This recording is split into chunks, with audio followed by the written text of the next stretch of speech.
সারাদিনের খবর নিয়ে আমাদের নিয়মিত আয়োজন আজ সারাদিন, সঙ্গে আছে ইমদাদুল হক।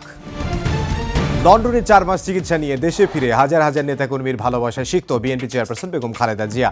দলীয় প্রধানের প্রত্যাবর্তন ঘিরে বিমানবন্দর থেকে ফিরোজার পথে পথে তৈরি হয়েছে জনসমুদ্র। স্লোগানে স্লোগানে অভ্যর্থনা জানান তারা। বেগম জিয়ার সঙ্গে এসেছেন 2 পুত্রবধূ। এর মধ্যে 17 বছর পর দেশে ফিরলেন ডক্টর জুবাইদা রহমান। বেগম খালেদা জিয়ার দেশে ফেরা গণতন্ত্র উত্তরণের পথকে সহজ করবে বলে মন্তব্য করেছেন বিএনপি মহাসচিব মির্জা ফখরুল ইসলাম আলমগীর। তিনি বলেন, বিএনপি চেয়ারপারসন দেশকে বৈষম্যহীন সমাজ ব্যবস্থার দিকে এগিয়ে নেবেন।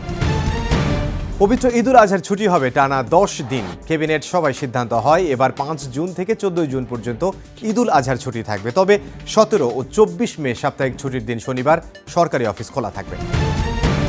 সংস্কার প্রশ্নে ঐকমত্য কমিশনের সঙ্গে দ্বিতীয় দফায় বৈঠক করেছে এনসিপি। জাতীয় সংসদ ভবনের এলডি হলে এই বৈঠকে অংশ নেন দলটির সদস্য সচিব আখতার হোসেন, উত্তরাঞ্চলের মুখ্য সংগঠক সাজ্জিস আলম, যুগ্ম আহ্বায়ক সারোয়ার তুষার, জাতীয় ঐকমত্য কমিশনের সহসভাপতি অধ্যাপক ডক্টর আলী রিয়াজ সহ অন্য সদস্যরা উপস্থিত ছিলেন এই বৈঠকে।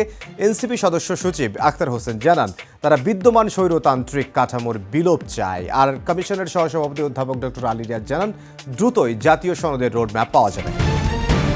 ঈদুল আজহার ট্রেনের অগ্রিম টিকিট বিক্রি শুরু হচ্ছে 21 মে থেকে, আর ফিরতি যাত্রার টিকিট বিক্রি শুরু হবে 30 মে থেকে। এবারও ঈদের আগাম ও ফিরতি যাত্রার শতভাগ টিকিট অনলাইনে বিক্রি করা হবে বলে জানানো হয়।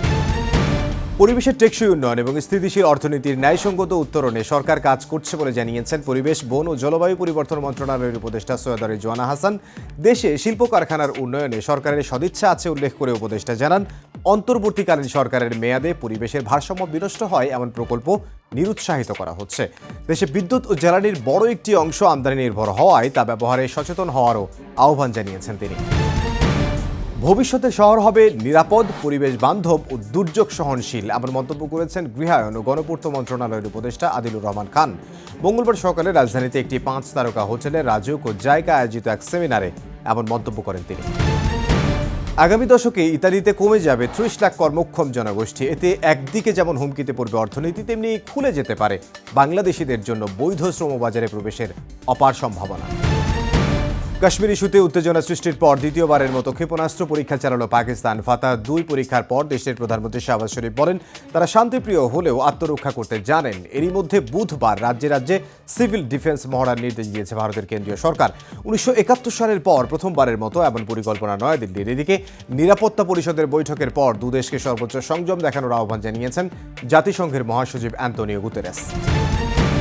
সংযুক্ত আরব আমিরাত ও পাকিস্তানের বিপক্ষে টি-20 সিরিজ সামনে রেখে অনুশীলন শুরু করেছে বাংলাদেশ দলের ক্রিকেটাররা।